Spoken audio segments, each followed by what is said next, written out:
Estamos aí encerrando a nossa série Anátema hoje, nessa manhã. Então, nós estamos no final do capítulo 6, né? Versículo 6 até o 18. Vamos ler juntos agora. Essas porções se dividem aí do 6 até o 10, na verdade, e do 11 até o 18. A gente poderia subdividir. Nós vamos ler tudo junto e daí nós vamos dividir isso em duas partes na nossa exposição, verso a verso aqui. Então, versículo 6 diz: Mas aquele que está sendo instruído na palavra, compartilhe todas as coisas boas com aquele que o instrui. Não se enganem, de Deus não se zomba, pois aquilo que a pessoa semear, isso também colherá. Quem semeia para a sua própria carne, da carne colherá corrupção. Mas quem semeia para o Espírito, do Espírito colherá vida eterna. E não nos cansemos de fazer o bem, porque no tempo certo faremos a colheita se não desanimarmos. Por isso, enquanto tivermos oportunidade, façamos o bem a todos, mas principalmente aos da família da fé. Versículo 11 agora, nessa segunda parte: Vejam com que letras grandes escrevi a vocês de próprio punho.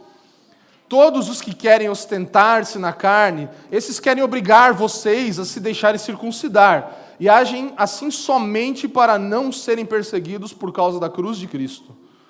Pois nem mesmo os que se deixam circuncidar guardam a lei, mas querem apenas que vocês se submetam à circuncisão, para que eles possam se gloriar na carne de vocês. Mas longe de mim gloriar-me, senão na cruz de nosso Senhor Jesus Cristo, pela qual o mundo está crucificado para mim, e eu estou crucificado para o mundo. Pois nem a circuncisão é coisa alguma, e nem a incircuncisão, mas o ser nova criatura. E a todos os que andarem em conformidade com esta regra, paz e misericórdia sejam sobre eles e sobre o Israel de Deus. Quanto ao mais, ninguém me moleste, porque eu trago no corpo as marcas de Jesus. A graça de nosso Senhor Jesus Cristo esteja com o espírito de vocês, irmãos. Amém. Incline a sua cabeça, eu quero orar com você, que nós possamos pedir iluminação do Espírito sobre sua palavra nessa manhã. Pai, nós te damos graças pela tua palavra, por essa porção tão maravilhosa que estamos encerrando de ler, de estudar nessa semana. E nós te agradecemos porque a tua palavra é viva e eficaz.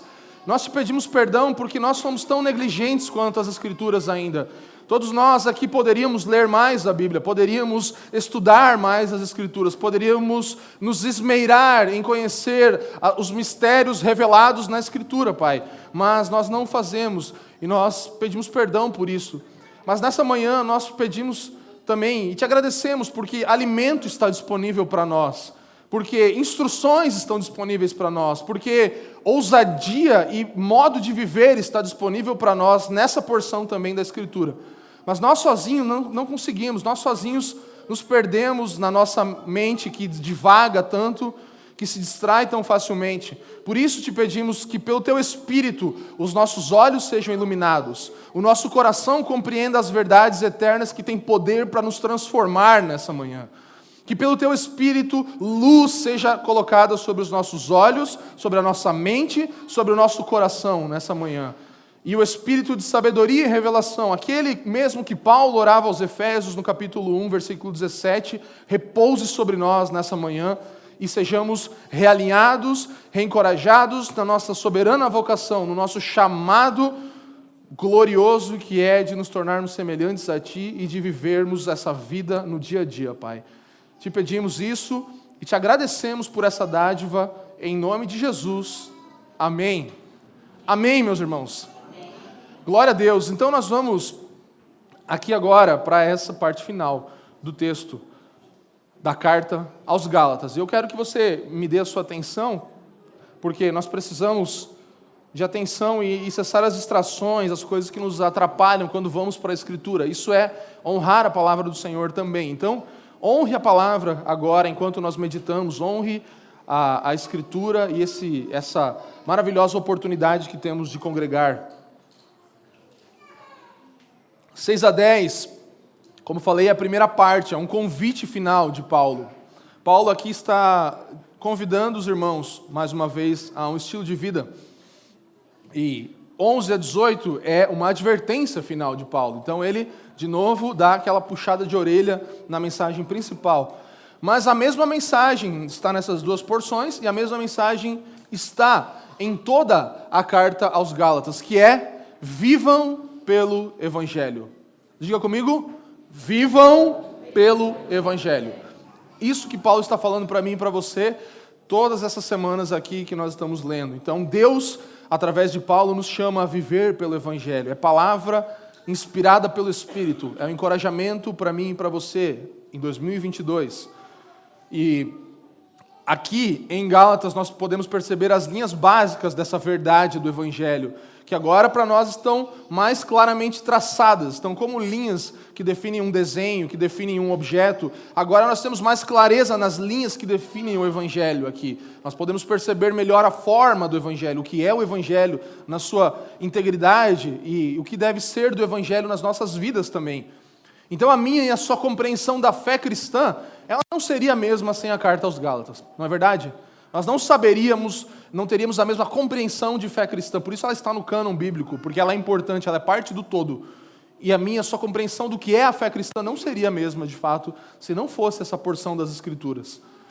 E eu quero aqui, ao mesmo tempo que expor essa parte, fazer uma conclusão de tudo que estamos falando. Então, mais uma vez, especialmente na parte final, Paulo ele vai combater essa ideia de que graça mais prática da lei é igual a favor de Deus. Isso aqui está certo, irmãos? Amém ou não? Vamos lá, gente. Não. Não, a gente está falando isso aqui 50 semanas, irmão. Agora você vai falar que isso aqui está certo, você vai me quebrar, né? O Felipe está olhando com uma cara aqui para mim. Tipo assim. Gente, vamos lá, vamos voltar. Graça mais prática da lei é igual a favor de Deus. Não. Diga não. Não. Graça mais prática da lei não é igual a favor de Deus. Essa é justamente a mensagem que Paulo está combatendo. Isso aqui é anátema, isso aqui é outro evangelho.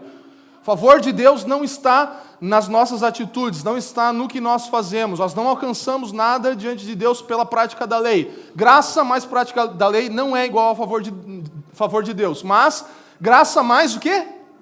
Nada é igual a favor de Deus. Graça mais nada. Amém? Zero. Isso é favor de Deus. Se você está achando estranho ainda, você tem que, ou se é a primeira vez que você está vindo aqui na família, ou, né? Mas é difícil, né? A gente está tão envolvido numa teologia, numa forma de compreender a vida cristã errada, que às vezes a gente ainda luta com esses sofismas, mas a graça mais nada é igual a favor de Deus. A graça, somente a graça é a favor de Deus. Amém? Vamos começar junto por aqui, irmão, senão a gente não vai avançar. Você tem que estar comigo nessa página. A graça mais nada é igual a favor de Deus, certo? O favor de Deus é a própria graça.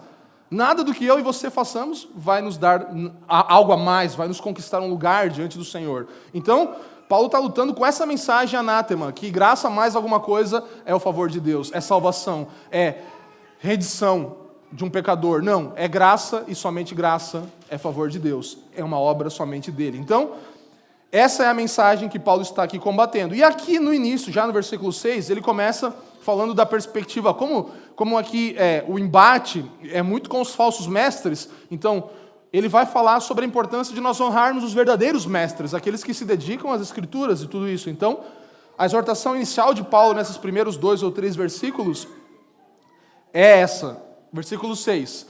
Mas aquele que está sendo instruído na palavra, compartilhe todas as coisas boas com aquele que o instrui.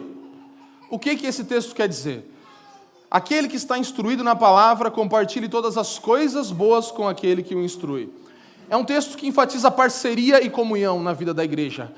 É um texto que fala que aquele a quem é ensinado a palavra, ele deve sustentar aquele que ensina, ele deve auxiliar aquele que ensina. Esse é o encorajamento. Paulo está falando, tem falsos mestres entre vocês, mas tem mestres verdadeiros, e eles precisam do encorajamento de vocês, da parceria de vocês. Vocês são abençoados com aquilo que eles compartilham, e vocês abençoam eles com aquilo que vocês têm. A ideia de Paulo, ele tem uma teologia construída em cima disso, nós vamos ver os outros dois textos para ajudar a gente a compreender isso, é de que o ministro tenha as condições necessárias para se dedicar à oração, à leitura bíblica, ao estudo bíblico, ao apacentamento do rebanho de Deus, ao ensino da palavra e a tudo isso. Então, essa é a ideia de Paulo. Ele está aqui corroborando com aquilo que ele já falou em outros lugares, ou que ele falará em outros lugares também. Romanos 15, 27, vamos lá. 15, 27b. Por quê? Se os gentios têm sido participantes dos valores espirituais dos judeus, devem também servi-los com bens materiais. Então, Paulo aqui, ele falou isso de novo. Ele falou, se vocês forem abençoados com bens espirituais, também é justo que vocês abençoem esses que te abençoaram com bens materiais. E Paulo, ele vai construindo isso em vários momentos, mas eu vou citar só mais um, que é 1 Coríntios 9, 11. Ele fala assim, se nós semeamos entre vocês coisas espirituais, será muito recolhermos de vocês bens materiais? Então ele coloca as duas coisas no mesmo nível, na mesma medida. Ele fala assim, todas as coisas foram dadas por Deus, as coisas espirituais foram dadas por Deus, e alguém se dedicou para ensinar para vocês. As coisas materiais que vocês se dedicaram para trabalhar também vêm de Deus. Então compartilhem elas mutuamente, as coisas espirituais e as coisas materiais.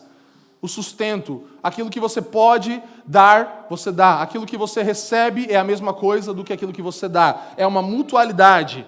E o objetivo aqui era combater os abusos de ambos os lados. Uma ganância de um pregador, de um obreiro, mas ao mesmo tempo também uma mesquinhez de uma igreja local que não entende isso, que não fala, cada um vive no seu mundo e tal, e eu não compartilho do que eu tenho. Então ele estava combatendo dois abusos, que é a ganância do obreiro e também mesquinhez da igreja. São duas coisas importantes, porque a ideia de Paulo aqui, quando ele fala dos que aprendem, é a palavra catecúmenos, é realmente um aluno, alguém que está ali aprendendo. Então, o pastor, o ministro, o obreiro, como professor, ele compartilha dons espirituais que Deus deu a ele, que ele recebeu do Senhor, com os alunos, ou seja, com a congregação. E a congregação, como alunos, compartilham também seus dons financeiros, que também foram dados por Deus. Amém? Tudo que nós recebemos vem de Deus. E aí nós compartilhamos isso com nossos professores. E aqui, todos nós cristãos estamos nesse lugar de alunos, porque nós temos alguém de quem aprendemos. Temos alguém de quem nós recebemos dons espirituais e temos alguém com quem nós devemos compartilhar também a nossa vida. Então, isso é para todos. Isso não divide os cristãos entre pessoas que fazem riquezas e pessoas que sustentam aquelas riquezas. Não, é mutualidade na vida da igreja. Todos são alunos, todos estão aprendendo. Não importa quem seja, deve se submeter a alguém e deve aprender com alguém e deve compartilhar os seus bens com alguém. Amém, gente? Então, o Tim Keller sabe explicar isso bem no comentário dele do livro de Gálatas para você. Ele fala assim, portanto, deveríamos dar com generosidade às equipes de nossas igrejas, não como consumidores que vão a uma igreja e se limitam a saqueá-la de seus benefícios sem contribuir de maneira significativa com ela. Então ele faz uma exortação aqui. É isso que nós deveríamos fazer, porque isso é sim um compartilhamento mútuo das dádivas divinas. São presentes de Deus e nós compartilhamos eles mutuamente. Nós damos e recebemos uns dos outros. É o que Paulo está falando. E aí ele prossegue para o versículo 7, dizendo, não se enganem, de Deus não se zomba. Pois aquilo que a pessoa semear, isso também colherá. Então, aqui começa a ideia da semeadura e da colheita. Então, Paulo ele começa já dizendo, gente, não se enganem, não se deixem equivocar com isso. Tem dois princípios aqui de colheita, que é algo universal. Então, você sabe que o que você plantar, você vai colher. Ninguém pode plantar batatas esperando colher tomates, certo? Ninguém pode plantar pepino esperando colher cenoura, certo? Então, o que você plantar, a semente que você plantar vai dar o fruto que aquela semente, da qual aquela semente veio. Então, o que nós plantarmos, nós vamos colher, é a primeira coisa. E a outra coisa é que nós vamos colher. Então, o que nós plantarmos, nós vamos colher. Mesmo que nós escolhemos o que e quando plantar, e a quantidade, a certeza é que nós vamos colher. Dois princípios, pelo menos, a gente entende aqui. Que o que nós plantarmos, nós colheremos e que nós vamos colher. Certamente, nós temos que colher aquilo que plantamos. É isso que Paulo está falando. Aquilo que semear, colherá. Não é uma opção. A semeadura é uma opção, a colheita é certa, é uma obrigação. Então, Esses dois são dois princípios. O homem, irmãos, ele é livre para semear, sim, mas ele está preso à sua colheita. Você e eu somos livres para semear. Nós vamos ver alguns exemplos aqui de como semear, mas nós estamos presos à nossa colheita. Estamos presos àquilo que colheremos. Hernandes Dias Lopes fala isso de um jeito interessante. Ele fala assim: o homem é livre para escolher, mas não é livre para escolher as consequências daquilo que escolhe. O homem é livre para escolher, mas ele não é livre para escolher as consequências daquilo que ele escolheu. Isso ele não pode escolher. Isso é livre agência. Nós nos movemos e fazemos escolhas todos os dias. E o Senhor nos permite fazer essas escolhas, ainda que Ele tenha um plano maior traçado. Nós sabemos que nós temos poder de escolha, mas nós não podemos escolher as consequências das nossas escolhas. Isso é consequência, isso é automático, isso é colheita da semente que plantamos. Então, outro detalhe importante é que a quantia da colheita ela é sempre maior do que a da semeadura, né? Isso é óbvio. Paulo está usando lógica aqui. Está falando, você plantou uma semente, tipo a semente que a Bíblia vai falar do grão de mostarda, que vira a maior das hortaliças. Então, sempre é muito maior a colheita do que a semeadura. E Tim Keller, mais uma vez, vai falar que a referência de Paulo aqui à agricultura natural indica que o universo moral tem processos. É isso que Paulo está querendo dizer. Tudo na minha e na sua vida tem processos. Então, o pecado contra Deus, ele cria tensões no tecido do universo moral, espiritual. Então, vai criar algo ali, vai gerar algo. Assim como comer alimentos gordurosos cria tensões no tecido físico do seu coração. Amém ou não amém? O irmão deu uma piscada para mim. É isso. Então, comer alimentos gordurosos cria tensões no tecido físico do nosso coração. Se espalhar mal a sua semente, você colherá uma produção ruim e pobre. Se comer alimentos gordos, você colherá um coração pobre e a morte prematura. Se ceder à sua carne, você colherá o colapso e a ruína espiritual. É isso que a colheita vai gerar, se nós plantarmos e semearmos para a nossa carne. Assim como as leis naturais funcionam. Essa é a comparação de Paulo. Amém? Tudo claro até aqui, irmãos? Então, o versículo 8 continua falando sobre essa ideia. Quem semeia para a sua própria carne... Opa, acho que eu não li a outra parte, né? Não passei. Quem semeia para a sua própria carne, da carne colherá corrupção.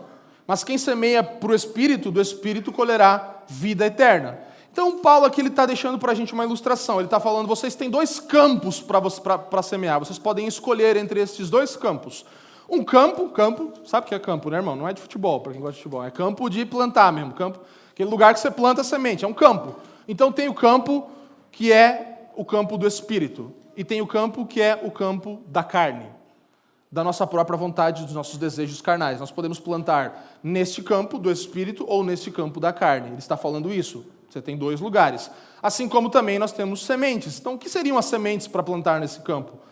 Nossos pensamentos são sementes que nós plantamos para o Espírito ou para a carne.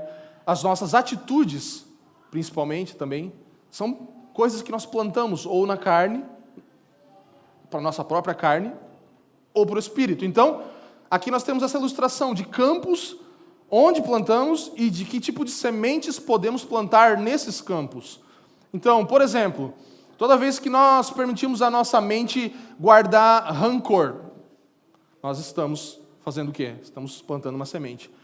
Toda vez que nós deixamos que na nossa mente um ressentimento seja alimentado, todas as vezes que nós nos entretemos com fantasias impuras, todas as vezes que nós mergulhamos em autopiedade, estamos plantando sementes para agradar a carne. Plantando sementes, como Paulo disse, para a nossa própria carne, para agradar a nossa carne. Assim como também todas as vezes que nós ficamos com companhias erradas, com más companhias, estamos plantando sementes. Quando nos expomos a alguma tentação, alguma situação que sabemos que não vamos resistir, estamos plantando uma semente e colheremos algo. Quando deixamos a preguiça, quando deixamos a procrastinação dominar o nosso dia, nós estamos plantando sementes. Todas as vezes que nós trocamos o nosso tempo de oração pelo Instagram ou pelo Netflix, estamos plantando sementes. Estamos deixando de lado sementes boas para escolher sementes ruins. Estamos plantando no campo da carne e deixando de plantar no campo do Espírito. Todas as vezes que nós por exemplo, falando desse mundo da internet, consumimos ou nós cedemos à pornografia. Uma imagem que chama outra imagem, que chama outra imagem, e nós estamos em um mundo imerso. E nós semeamos nesse lugar e colhemos coisas desse lugar. Sempre mais do que plantamos, sempre pior nesse sentido negativo agora. Então pense que isso são sementes, porque são suas atitudes e seus pensamentos são as principais sementes que existem. No entanto, semear por o Espírito com pensamentos e ações é, como Paulo vai falar anteriormente, viver pelo Espírito, andar no Espírito. E o que significa isso? É você semear no seu espírito pelo conteúdo das coisas que você lê, por exemplo, pelas companhias com quem você anda, você pode semear no espírito, atividades de lazer que você busca fazer. Então não tem problema assistir filmes, você sabe disso, irmão, mas é como você vai escolher, o que você vai escolher, as roupas que você escolhe vestir, são tipos de sementes que você pode colher coisas a partir daquilo. Os alimentos que nós comemos são sementes que nós vamos colher certamente daquilo que nós plantamos. Os hábitos disciplinados de oração, de estudo da Bíblia, de leitura bíblica, de vir à igreja, ao templo regularmente, de partir o pão regularmente, de congregar com os irmãos nas casas regularmente, são sementes que nós podemos plantar, semear para o Espírito, para colher do Espírito, conforme Paulo fala. Para ver nascer em nós, irmãos, o fruto do Espírito. O fruto do Espírito. Aquilo que plantamos vai gerar isso. Então, a colheita, ela depende de onde e de o que semeamos. Onde? Na carne ou no espírito? O que? Pensamentos, palavras, atitudes que plantamos. Leia comigo, vamos ler juntos para gravar na nossa mente. Vamos lá. A colheita depende de onde e de o que semeamos. Exatamente. Do que e de onde você planta, você semeia, você joga a sua semente. Então, nós precisamos cultivar e guardar aquilo que nós plantamos. Nós precisamos cuidar bem daquilo que plantamos, como vamos ler agora aqui. Então, colheitas certas que a Bíblia vai falar aqui, aquele que planta para a sua própria carne, colhe corrupção. Aquele que planta para o Espírito, colhe vida eterna. Essas são as colheitas finais de todas as nossas plantios, de todos os lugares onde plantamos. Corrupção e vida eterna. Então, se você planta para o seu próprio desejo carnal, você colherá corrupção. Se você planta para o Espírito, você colherá do Espírito o seu próprio fruto. Vamos lá, versículo 9. E não nos cansemos de fazer o bem, porque no tempo certo faremos a colheita se não desanimarmos.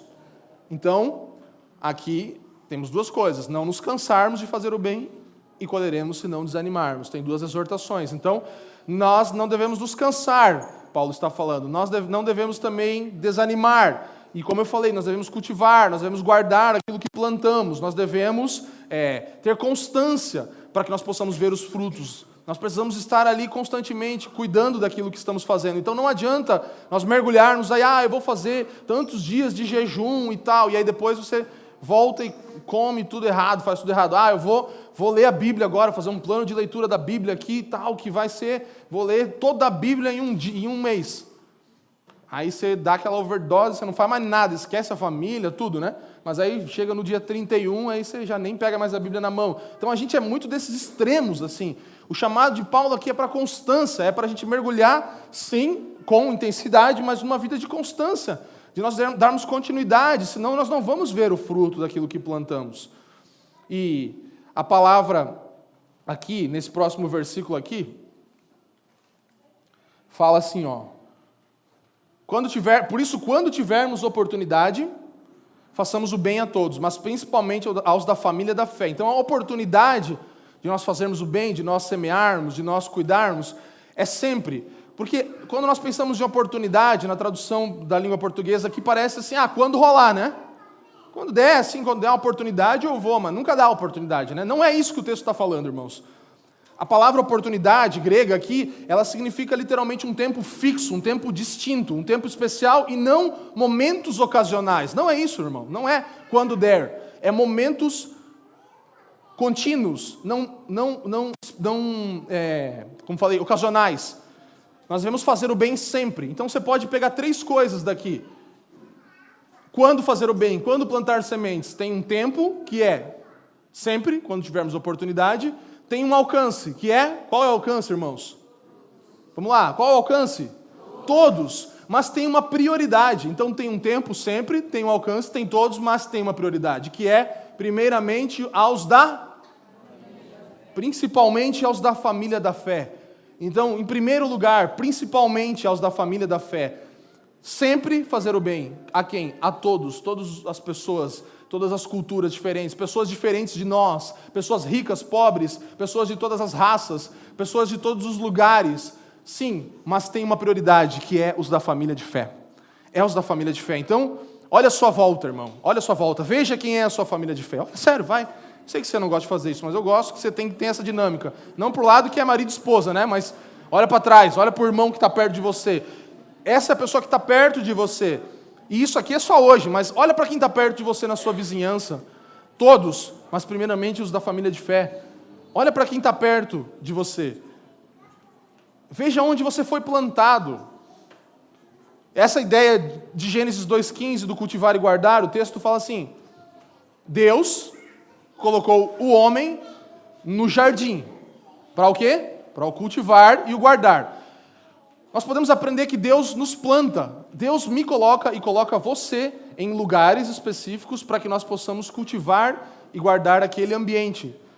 Então, Deus ele colocou o Giovanni em uma determinada faculdade para que dentro daquele lugar ele possa cultivar e guardar aquele lugar, aquele ambiente, aquele jardim onde ele tem coisas para cultivar. Deus colocou o Alan em um lugar específico no trabalho dele, plantou ele num lugar para que ele cultivasse aquele lugar. O jardim é onde eu e você estamos plantados.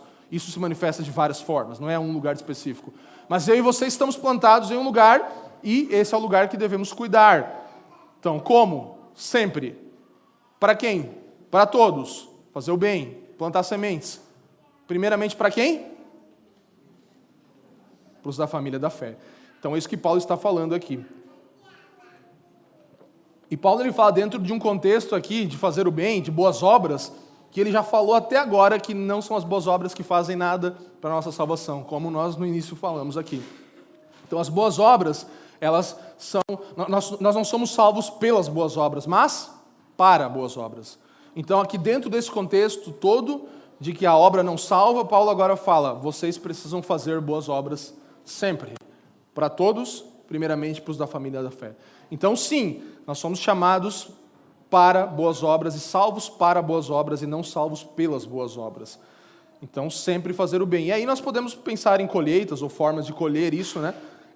Por exemplo, você pode trazer um fruto de conforto, de alívio na vida de um irmão que você encorajar, de um necessitado que você auxiliar. Você pode levar um pecador ao arrependimento, à salvação. Isso é um fruto maravilhoso de fazer o bem a alguém, de plantar uma semente.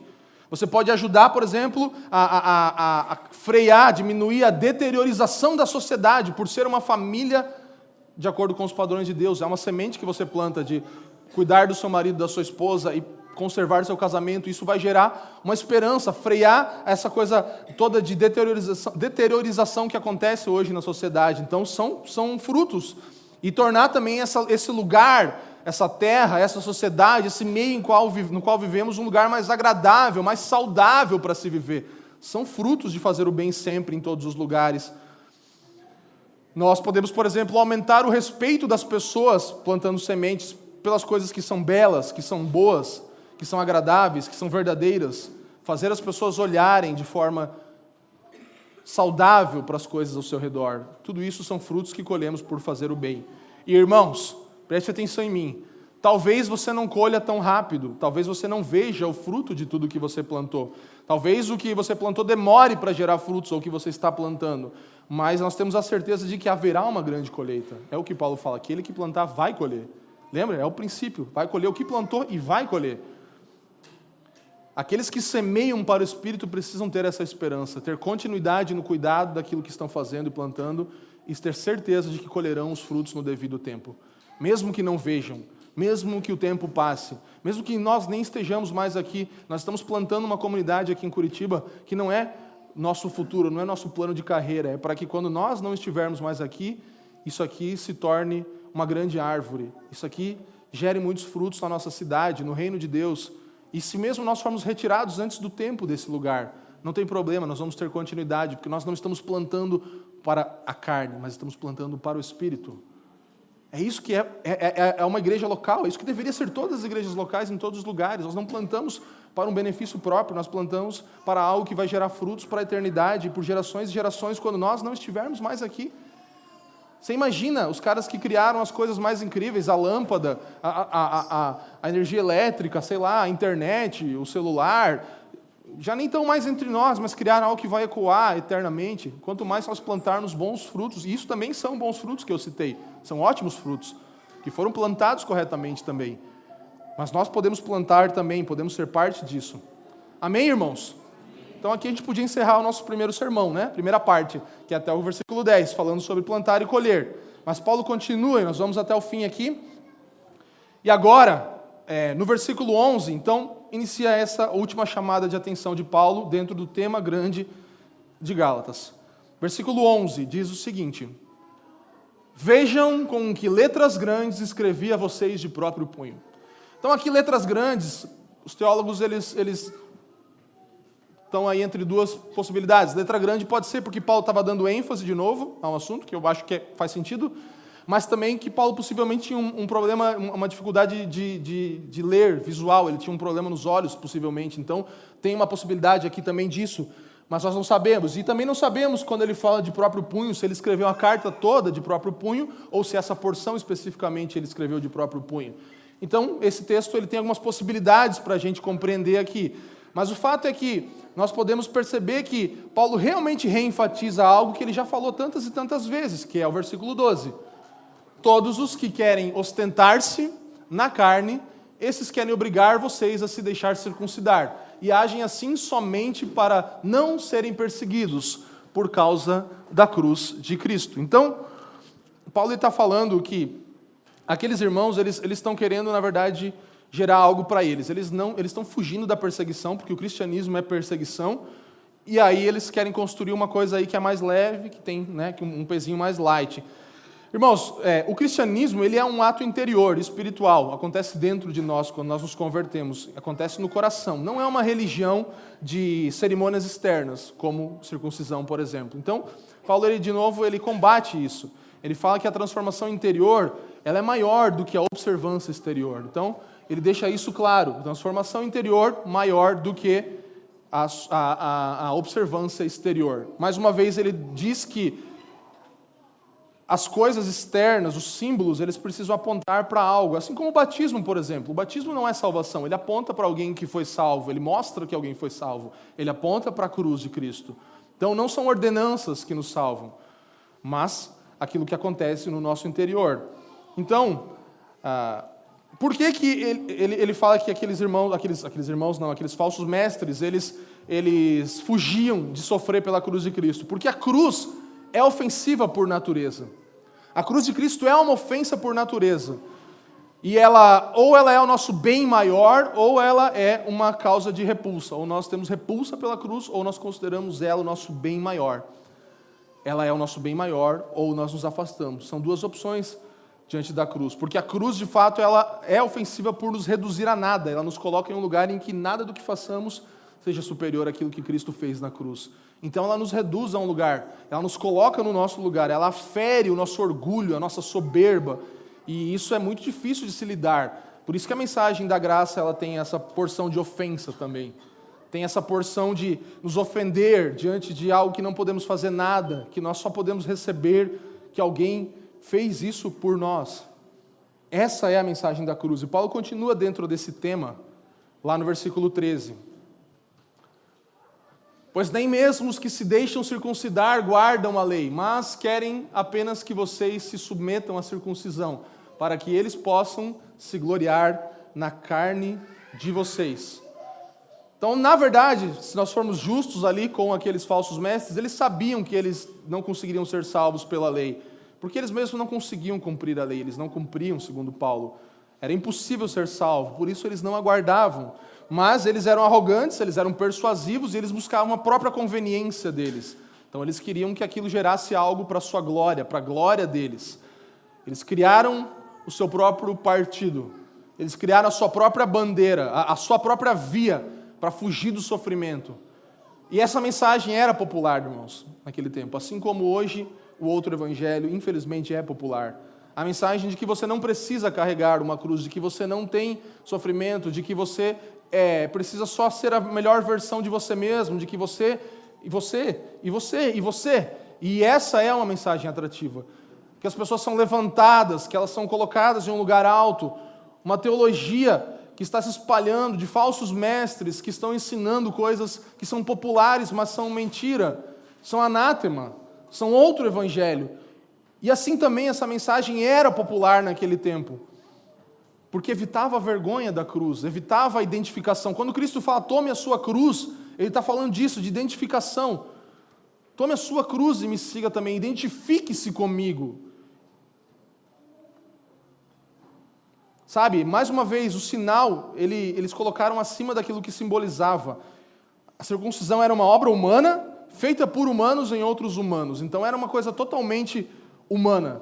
Ela começava por uma obra humana, a salvação, de acordo com os falsos mestres, a circuncisão. E ela tinha que continuar com obras de lei, cumprimento da lei, obediência à lei. Não era algo que era para a glória de Deus, não era algo para a edificação da igreja, mas era algo para a sua própria glória, para que eles pudessem se gloriar de que estavam formando aquela nova religião, aquele novo time de pessoas, aquela nova seita, na verdade. E aí Paulo ele fala sobre a sua posição em relação a isso. Mas, longe de mim gloriar-me, senão na cruz de nosso Senhor Jesus Cristo, pela qual o mundo está crucificado para mim e eu estou crucificado para o mundo. Então a cruz aqui, Paulo fala que era a bandeira dele. A cruz ele fala que o Senhor, o mestre, o rei, o líder dele era Cristo. E como ele vai falar aos coríntios, e este crucificado, Cristo e esse na sua cruz. É isso que eu tenho prazer em viver, é nisso que eu me alegro, não em outros movimentos. Paulo está falando que essa deve ser a nossa fonte de orgulho, sabe? Nossa única fonte de orgulho no sentido de exultação. Orgulho pode ter duas conotações, uma negativa e uma mais positiva, de se orgulhar em algo. No que você se orgulha? Pense aí. No que você tem orgulho? Ah, eu tenho orgulho dos meus filhos, da minha esposa, do meu marido, tenho orgulho do meu trabalho, tenho orgulho da minha carreira, tenho orgulho... Todo mundo se orgulha de algo. Tem exultação, se alegra, tem louvor naquilo. Fala, puxa, eu realmente conquistei algo, estou feliz por isso. Geralmente são coisas ou pessoas das quais nós nos orgulhamos. E Paulo está falando que um cristão não deveria ter outro orgulho. Sabe? O cerne da religião é daquilo que nós nos orgulhamos. O cerne dos nossos ídolos é aquilo do que nos orgulhamos. É aí que começa uma religião na nossa vida. Nós nos orgulhamos de algo e somos definidos por aquilo. A nossa autoimagem é definida por algo que nós nos sentimos orgulhosos. E os falsos mestres eram na circuncisão, nas obras da lei. Eles tinham orgulho nisso, era o que definia eles. Paulo, no entanto, diz, eu me orgulho somente numa coisa, na cruz de Cristo. Somente por causa da cruz de Cristo é que eu tenho confiança, não em mim mesmo, mas confiança em Cristo. Que não depende de mim, depende dele, e eu confio somente nele. Eu dedico a minha vida completamente a isso e tenho muita alegria nisso, porque a cruz, irmãos, foi aonde Deus demonstrou mais brilhantemente o seu amor. É o lugar onde a justiça de Deus foi satisfeita e consumada a nosso favor, onde fomos considerados justos, justificados, é onde nossos pecados foram sentenciados em Cristo. Essa é a cruz, irmãos. É o caminho que Deus abriu de volta para o Pai. Nós podemos ter acesso de novo ao Pai por causa da cruz. Então temos que nos gloriar nisso. Temos que nos gloriar porque essa é a reconciliação, o lugar onde de fato nós nos tornamos reconciliados com Deus, uma família com Ele. É o lugar onde a nossa fonte de vida está, a nossa vida procede desse lugar. Da morte do Filho de Deus é onde procede a nossa vida. Então a cruz, ela nos coloca em nosso lugar de dois jeitos, do jeito de humilhados, porque não podemos fazer nada, Ele fez tudo, nada do que façamos vai ser maior ou vai somar no sacrifício de Cristo, e ao mesmo tempo nos coloca no nosso lugar de filhos de Deus. Então é nisso que nos gloriamos em falar, eu não posso fazer nada, e eu recebo isso que você fez por mim, ao mesmo tempo eu me exulto, porque agora eu sou filho de Deus e recebo todos os benefícios. E o Pai olha para mim e vê o seu Filho, como se eu tivesse morrido no lugar de Cristo. A cruz, ela nos coloca no nosso lugar, irmãos. Por isso precisamos nos gloriar na cruz de Cristo. Precisamos celebrar, exultar nisso. E Paulo também fala que a cruz cria um novo homem. Uma nova humanidade é criada a partir da cruz. Então, nós agora fomos crucificados. Ele fala no texto: o mundo está crucificado para mim e eu estou crucificado para o mundo. Na cruz de Cristo. Por causa de Cristo, eu estou crucificado. Ou seja, nós perdemos o nosso encanto pelo mundo e o mundo perdeu o seu encanto por nós. Nós perdemos nosso encanto pelo mundo e o mundo perdeu o seu encanto por nós. Nós somos desconectados da realidade caída. Isso não é entrar numa bolha, isso não é ficar isolados e alienados. Nós vamos falar sobre manter relação com as coisas ao nosso redor. Mas, ao mesmo tempo, nós não temos mais encanto. Nós perdemos o encanto pelo mundo e o mundo perdeu o seu encanto por nós. Somos desconectados de uma realidade caída. Calvino diz assim: a circuncisão era um disfarce aos olhos dos homens, mas a regeneração é a verdade aos olhos de Deus.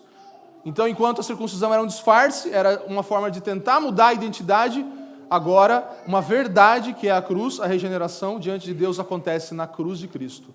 E nós, de fato, somos inseridos em uma nova realidade.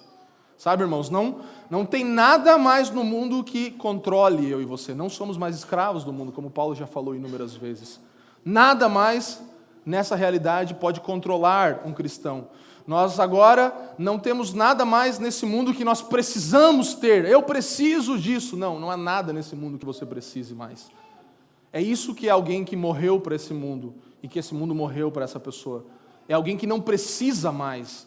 É alguém que não tem mais agora um peso sobre si, é alguém que agora não tem mais controle, mas que pode desfrutar do mundo, pode desfrutar das coisas criadas, porque agora você não precisa mais temer isso, você não precisa mais adorar as coisas criadas, mas você pode desfrutar das coisas criadas.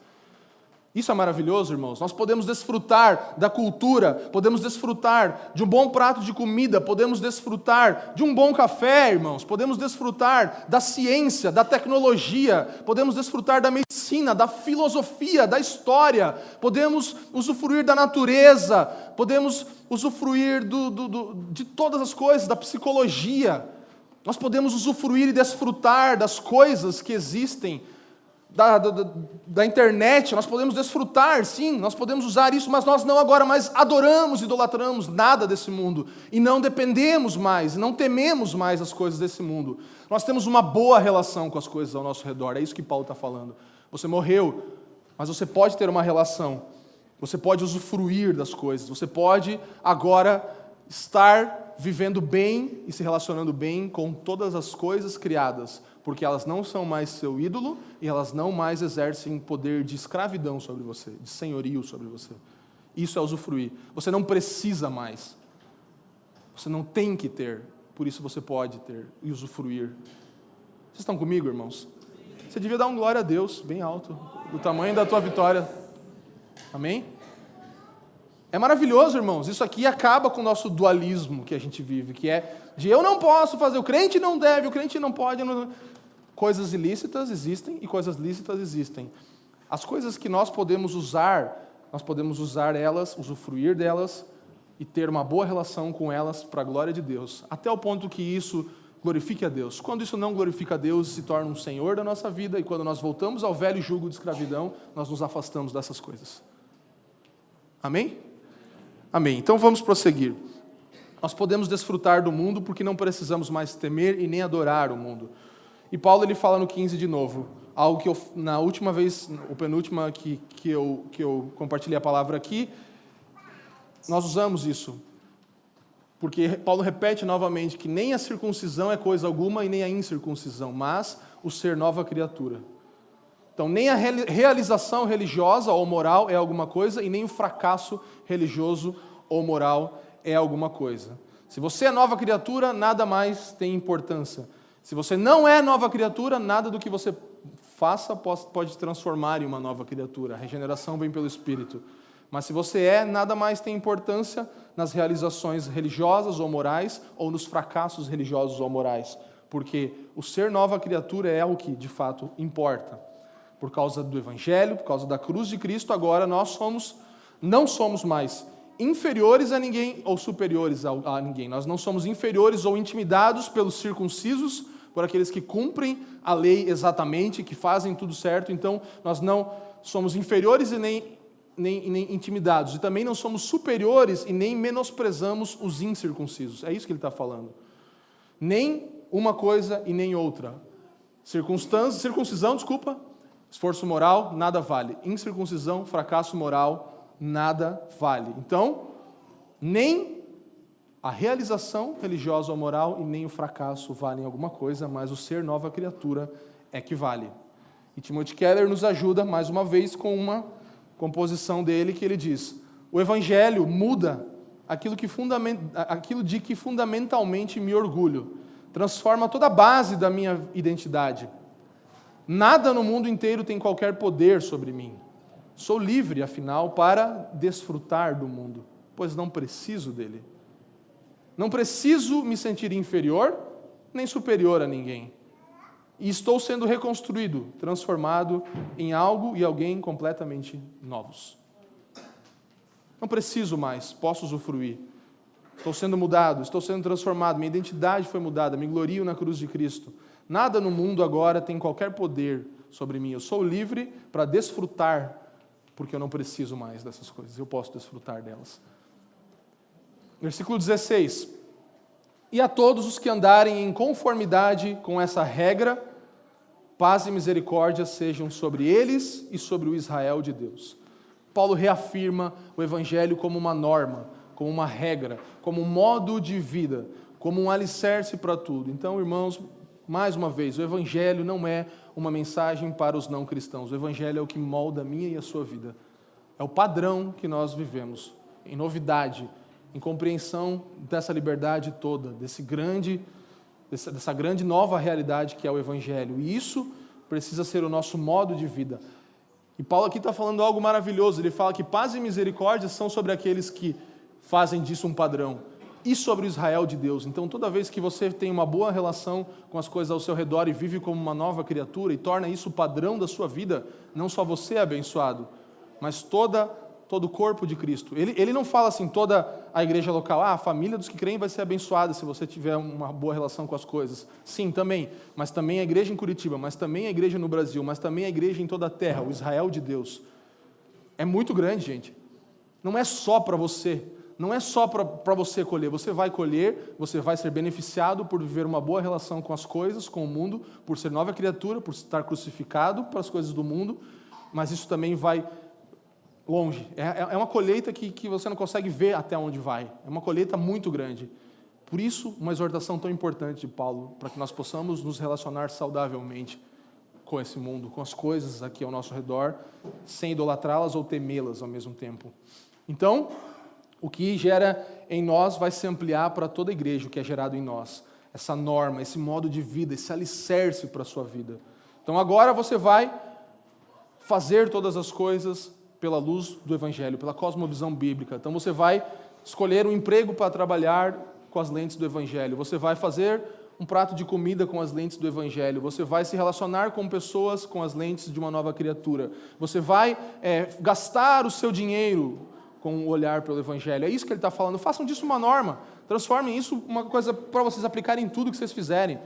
Quando você for tomar um sorvete, pensa como que aquilo pode glorificar melhor a Deus, com quem você vai estar, as coisas que você assiste, os filmes que você vê, os livros que você lê, as músicas que você ouve, o como você lida com a sua vida, o horário que você acorda, a hora que você dorme, a roupa que você veste, tudo isso precisa ser de acordo com essa norma. Isso vai te abençoar e vai abençoar o Israel de Deus, irmão.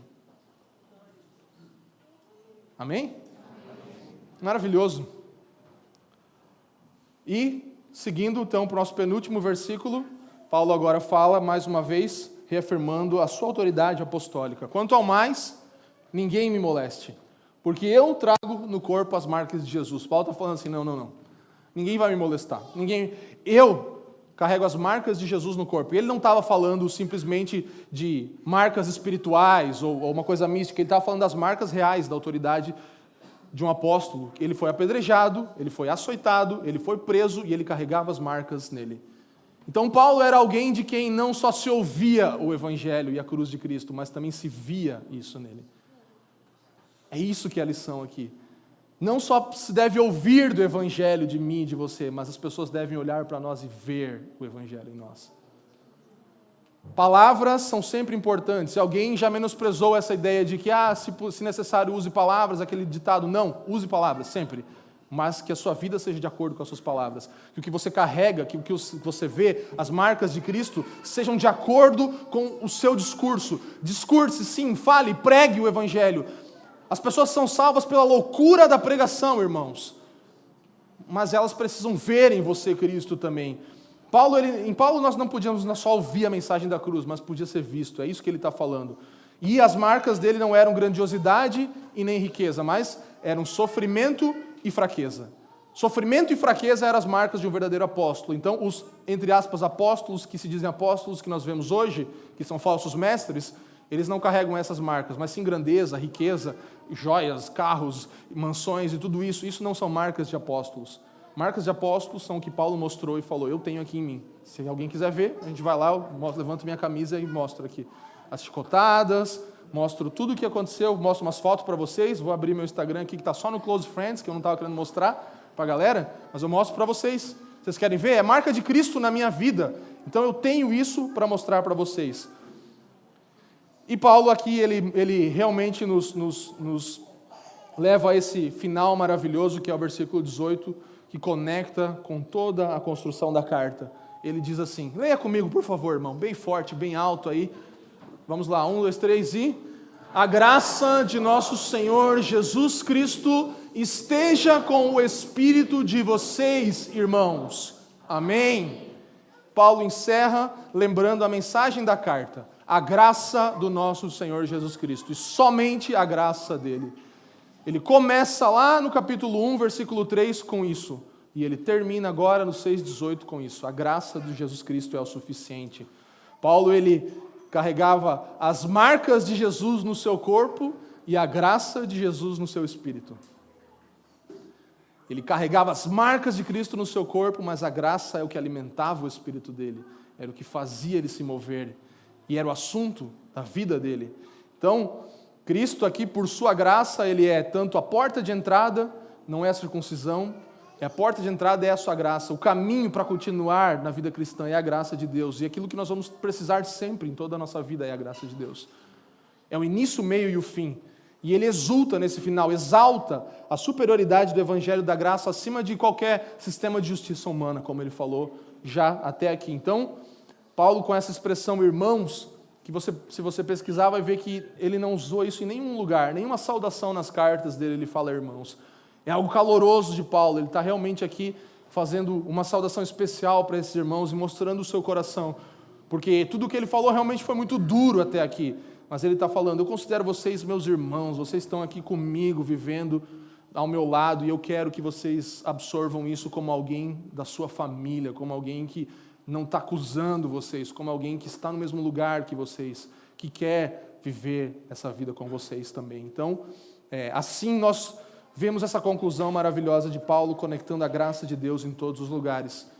E enquanto os irmãos da música se aproximam aqui, eu quero concluir com você lembrando a importância de que a graça de Cristo, ela aqui nessa carta toda foi manifesta de várias formas, por meio dos apóstolos e do apóstolo Paulo como ensino para nós, por meio da cruz para nos salvar, por meio do Espírito para nos santificar. Então a graça se manifesta de várias formas. Mas nessa manhã especialmente eu quero que você saia daqui lembrando que você foi chamado, irmão, a tomar desses benefícios e semear para o Espírito. Você foi chamado para semear para o Espírito, não para a carne. Você foi chamado para, através da sua obediência a Deus, pela gratidão, plantar novas sementes. Não para conquistar algo, mas como status de filho de Deus, o que agora faz parte da sua vida é plantar boas sementes nesse campo que é o campo do Espírito. É responsabilidade nossa para que nós possamos ver o fruto do Espírito na minha e na sua vida. É plantar boas sementes em um bom campo. Plantar bem no lugar certo. Escolher a semente para o campo certo, irmãos. Sabe? Então o nosso orgulho, ele fica de lado nessa hora, porque agora nós abandonamos a nossa autoconfiança pela certeza e pelo descanso que a cruz nos dá. E é nisso que eu e você nos gloriamos, mais uma vez. Lembre-se disso. No que você se gloria, eu me glorio na cruz de Cristo. O Salmo 23, irmãos, é muito especial. Ele fala assim, o Senhor é meu pastor, e eu não preciso de mais nada. Essa é a melhor tradução do Salmo. Porque o Senhor é meu pastor e nada me faltará. Infelizmente, a nossa compreensão errada transforma isso no jeito tipo assim, tudo que eu quiser, o cara lá de cima vai me dar, né? Meio Xuxa, assim. O Senhor é meu pastor e tudo que eu precisar é só ligar que Ele vai mandar. Chega o Rappi na minha casa. iFood, entendeu? Não é isso, irmãos. O Senhor é meu pastor, e se o Senhor é o teu pastor, você não precisa de mais nada. Essa é a relação com o mundo que nós temos. Nós morremos para o mundo morreu para nós, é o que Paulo falou até agora. Então, se o Senhor é o teu pastor, você não precisa de outras coisas. Isso não quer dizer que você não vai ter outras coisas, mas você não precisa das outras coisas.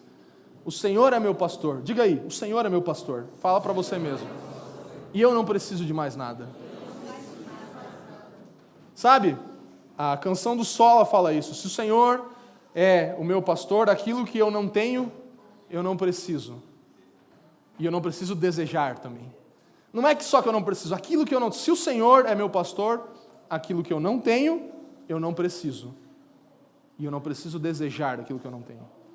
Se o Senhor é meu pastor, eu não preciso de mais nada. E aquilo que eu não tenho, eu não preciso desejar. Então, essa é a mentalidade de um cristão nascido de novo. Porque quando ele tiver alguma coisa, ele vai usufruir. Quando ele estiver em um bom lugar e ele olhar para tudo aquilo, ele vai falar, me glorio em Cristo, porque eu estou aqui usufruindo disso aqui só por causa dele. Porque eu não preciso disso aqui. Eu não preciso de nada disso aqui. Mas eu posso usufruir. Não é pecado, irmãos. E esse é o lugar que nós precisamos romper, com essa mentalidade de que nós ou nos afastamos e falamos que tudo é o Satanás e é o diabo e não sei o quê, ou a gente abraça as coisas desse mundo e se perde nelas de um jeito. Nós temos um lugar de morrer para o mundo, usufruir das coisas, sabendo que não precisamos delas porque temos um Senhor. Amém? Amém.